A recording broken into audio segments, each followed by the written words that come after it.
Hi students, this is Alex here. இந்த ப்ராப்ளத்தில் பார்த்தீங்கன்னா in experiment 4 quantities A, B, C and D இருக்கு. அதோட percentage errors வந்து கொடுத்துருக்காங்க. And quantity P வந்து இந்த ஃபார்முலா வச்சு calculate பண்ணும்போது percentage error in P என்னன்னு கேட்டிருக்காங்க.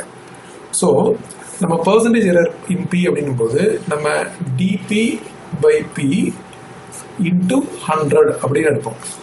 இதை இந்த எக்ஸ்பிரஷன் வந்து எழுதும்போது 3 into dA by A plus 2 into dB by B plus 1 into dC by C plus 1 into dD by D.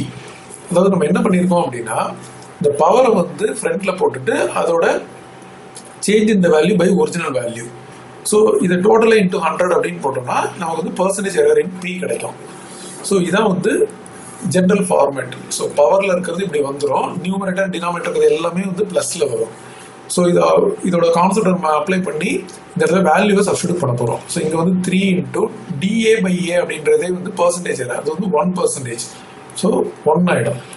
அதுக்கப்புறம் 2 into B வந்து 2%, C வந்து 3% அண்ட் D வந்து 4% கொடுத்துருக்காங்க.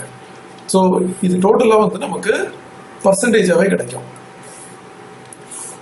ஸோ இப்போ இதோட சிம்பிளிஃபிகேஷன் 3 plus 4 plus 3 plus 4 டோட்டலாக 14%.